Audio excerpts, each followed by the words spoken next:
আসসালামু আলাইকুম। কেমিস্ট্রির আরেকটি নতুন ক্লাসে তোমাদের সবাইকে স্বাগতম। আজকের ক্লাসে আমরা তোমাদের রাসায়নিক বন্ধন অধ্যায়ের খুবই গুরুত্বপূর্ণ একটা টপিক ধাতব বন্ধন সম্পর্কে জানার চেষ্টা করব। তো আগের ক্লাসগুলোতে কিন্তু আমরা আয়নিক বন্ধন এবং সমযোজী বন্ধন নিয়ে কথা বলেছিলাম। ওই টপিকটা যাদের জানা আছে সেটা জানার পরে এই ক্লাসটা করলে আমাদের জন্য একটু সুবিধাজনক হবে। তো চলো দেখি ধাতব বন্ধন জিনিসটা আসলে কি। তো আমরা একটু এখানে লিখে নিচ্ছি ধাতব বন্ধন। নাম শুনেই তোমরা আন্দাজ করতে পারো যে এখানে আসলে কি ঘটছে। ধাতব বন্ধন মানে হচ্ছে ধাতুর একটা বড় ধাতব খণ্ডের মধ্যে অসংখ্য পরিমাণে পরমাণু নিজেদের মধ্যে কিভাবে সুসংগঠিত অবস্থায় থাকে সেটাই হচ্ছে ধাতব বন্ধন দ্বারা ব্যাখ্যা করা যায়। তাহলে এই ধাতব বন্ধনটা কিভাবে তৈরি হয় এবং এটা আসলে কিভাবে কাজ করে সেই জিনিসটা আমাদের আজকে বুঝতে হবে। তোমরা যারা অলরেডি আয়নিক বন্ধন এবং সমযোজী বন্ধনের ক্লাস করেছো তাদের মনের মধ্যে একটা খুব গুরুতর কনফিউশন এখানে তৈরি হতে পারে, যেহেতু তোমাদের মানে ব্যাকগ্রাউন্ড জানা আছে যে হচ্ছে আয়নিক বন্ধন কিভাবে তৈরি হয়, সমযোজী বন্ধন কিভাবে তৈরি হয়।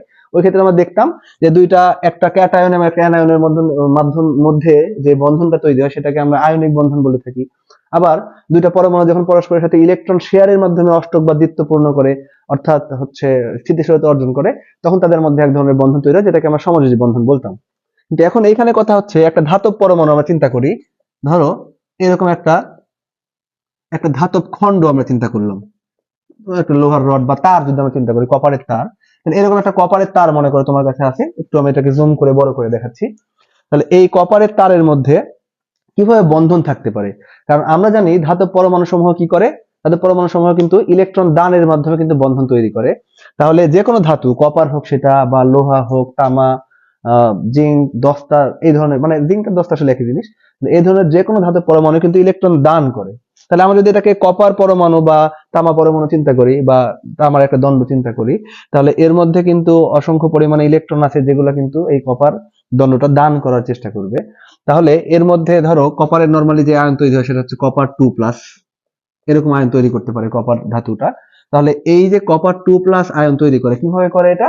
কপার ইলেকট্রন দান করার মাধ্যমে কাজটা করে। তাহলে কপার কিন্তু ইলেকট্রন সবসময় দান করে, কখনো ইলেকট্রন গ্রহণ তো দূরে থাক, ইলেকট্রন শেয়ারও করতে পারে না।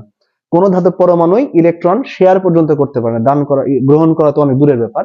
তাহলে এই কপারও কিন্তু ইলেকট্রন গ্রহণ করতে পারে না, শেয়ার করতে পারে না। তাহলে যেহেতু ইলেকট্রন সে গ্রহণ করতেও পারে না, আবার শেয়ার করতেও পারে না, তাহলে নিজেদের মধ্যে অসংখ্য পরিমাণে কপারের পরমাণু কিভাবে একটা ধাতব খণ্ডের মধ্যে এখানে আবদ্ধ অবস্থায় আছে সুসংগঠিত ভাবে? এটা হচ্ছে মূল প্রশ্ন। এর কারণটা যদি আমি ব্যাখ্যা করতে চাই তাহলে একটু চিন্তা করো যে এই জায়গাতে যে কপার আমরা দণ্ডটা নিয়েছি, এর মধ্যে কিন্তু বিলিয়ন বিলিয়ন পরমাণু পরিমাণ কিন্তু কপারের পরমাণু আছে।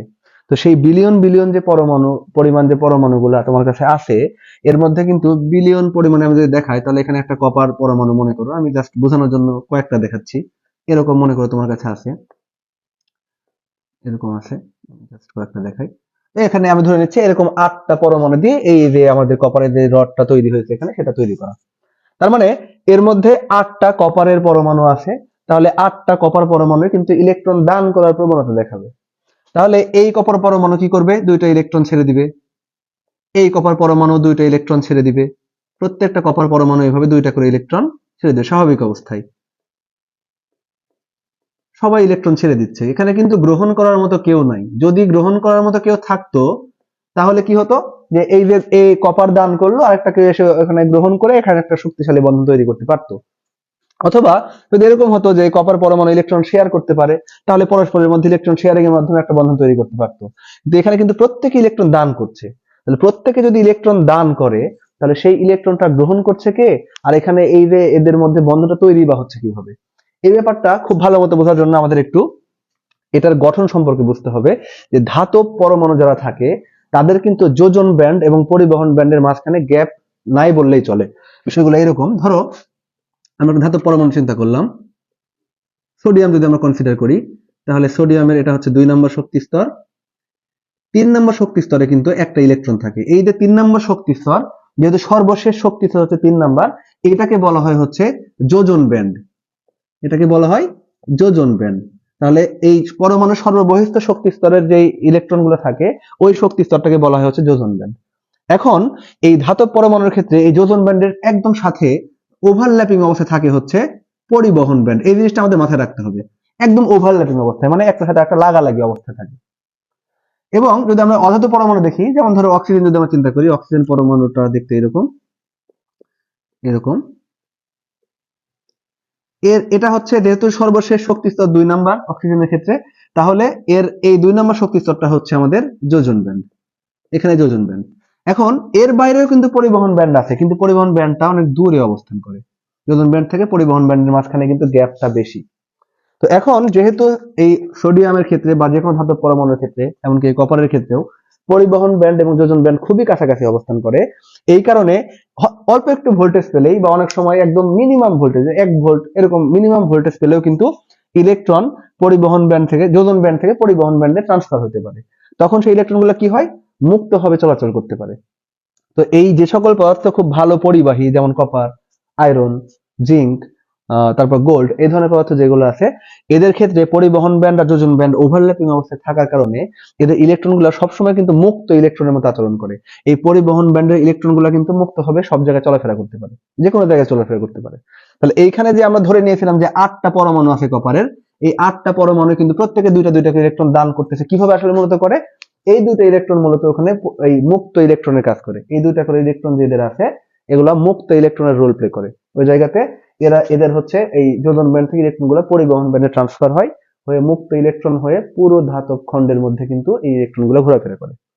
যখন এই ঘোরাফেরাটা করে ওটা মুক্ত হবে, তখন যে জিনিসটা ঘটে সেটা হচ্ছে এই ইলেকট্রন গুলো তখন আর এই কপার পরমাণুর আন্ডারে থাকে না। শুধু ধরো এই দুইটা নিয়ে আমি চিন্তা করছি, এখানে এই যে দুইটা ইলেকট্রন আছে, এই দুইটা কিন্তু মূলত ছিল এই কপার পরমাণুর জন্য, কিন্তু যখন এটা মুক্ত ইলেকট্রন হয়ে গেছে, মানে পুরো ধাতব খণ্ডের মধ্যে মুক্তভাবে চলাফেরা করছে, তখন কিন্তু এই ইলেকট্রন শুধু কপার পরমাণুর মধ্যে আর নাই, এই কপার পরমাণুর আন্ডারে আর নাই। তখন সবগুলো কপার পরমাণুর কাছে কিন্তু সে মুক্তভাবে চলাফেরা করতেছে। এর ফলে কি হবে, এই ইলেকট্রনকে এই ধাতব খণ্ডের মধ্যে যতগুলো কপার পরমাণু আছে, এখানে আমি ধরে নিচ্ছি মোট 8টা, প্রত্যেকটা পরমাণুর প্রত্যেকটা কপার পরমাণুর নিউক্লিয়াসে কিন্তু ইলেকট্রন দুইটাকে আকর্ষণ করবে।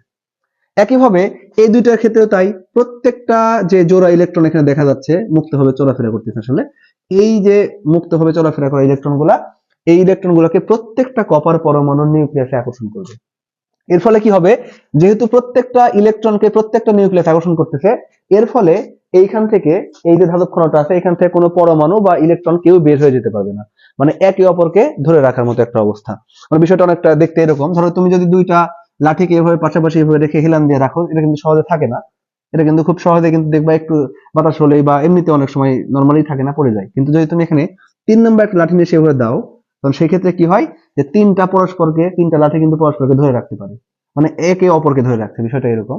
এই জায়গাতে এই যে কপারের যে মুক্ত ইলেকট্রন গুলো আছে, প্রত্যেকটা ইলেকট্রনকে যেহেতু প্রত্যেকটা ধাতব পরমাণু আকর্ষণ করতেছে নিউক্লিয়াস দ্বারা, এর ফলে এই ইলেকট্রন গুলো বাইরে বের হয়ে যেতে পারে না। আবার এখানে যে কপারের নিউক্লিয়াস গুলো আছে, এরাও কিন্তু এখান থেকে ছুটে যেতে পারে না, যার ফলে একটা শক্ত বন্ধনের সৃষ্টি হয় এবং ধাতব খণ্ডের মধ্যে কিন্তু এই পরমাণুগুলা খুব শক্তিশালী ভাবে অবস্থান করে, খুব দৃঢ়ভাবে অবস্থান করে। এবং এই ধাতব বন্ধনের ফলে যেই ধাতব খণ্ড তৈরি হয়, সেগুলো কিন্তু গলনাঙ্ক স্ফুটনাঙ্ক অনেক উচ্চ হয়ে থাকে। কারণ হচ্ছে এই বন্ধনটা আসলে অনেক বেশি শক্তিশালী। এখানে কিন্তু কোনো রকম ইলেকট্রন আদান প্রদান নাই, ইলেকট্রন শেয়ারিং নাই, কোনো কিছু নাই। অর্থাৎ এই বন্ধনটা হচ্ছে একটা বিশেষ ধরনের বন্ধন, যেটা নর্মালি ইলেকট্রন আদান প্রদানের মাধ্যমে তৈরি হয় না।